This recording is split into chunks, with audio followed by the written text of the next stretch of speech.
திமுக ஆட்சிக்கு வந்த பிறகு கடந்த 4 ஆண்டுகளில் தமிழ்நாட்டின் தொழில் வளமும் முதலீடுகளும் அதிகரித்து வருகின்றன. உற்பத்தி துறையில் மட்டுமல்லாமல் சேவை துறையிலும் நம்பர் 1 மாநிலமாக திகழ்கிறது தமிழ்நாடு. இதெல்லாம் ஓர் இரவில் நடந்ததல்ல.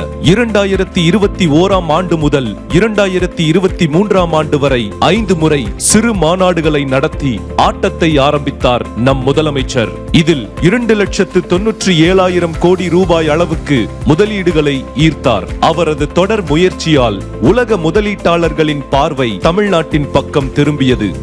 அதே சமயம் 2024 உலக முதலீட்டாளர்கள் மாநாடுதான் இந்தியாவை திரும்பி பார்த்த வரலாற்று நிகழ்வு. இந்த மாநாட்டின் மூலம் 6,64,180 கோடி ரூபாய் முதலீட்டை ஈர்த்து சாதனை படைத்தது திராவிட மாடல் அரசு. ஒரு காலத்தில் புரிந்துணர்வு ஒப்பந்தங்கள் வெறும் சம்பிரதாயமாகவே இருந்தன. புரிந்துணர்வு ஒப்பந்தங்களை முதலீடாக மாற்றியதில்தான் முதலமைச்சரின் வெற்றியே தொடங்கியது.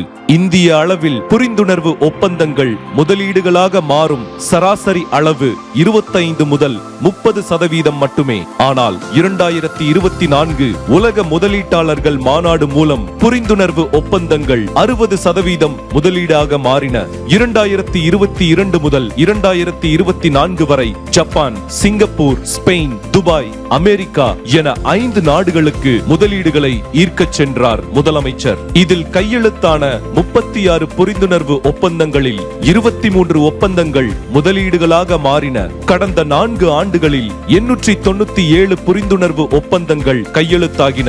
இதன் மூலம் மொத்தம் 10,27,547 கோடி ரூபாய் அளவுக்கு முதலீடுகள் பெறப்பட்டன. அதாவது உறுதி செய்யப்பட்ட 897 புரிந்துணர்வு ஒப்பந்தங்களில் 722 ஒப்பந்தங்களில் முதலீடுகள் ஈர்க்கப்பட்டுள்ளன.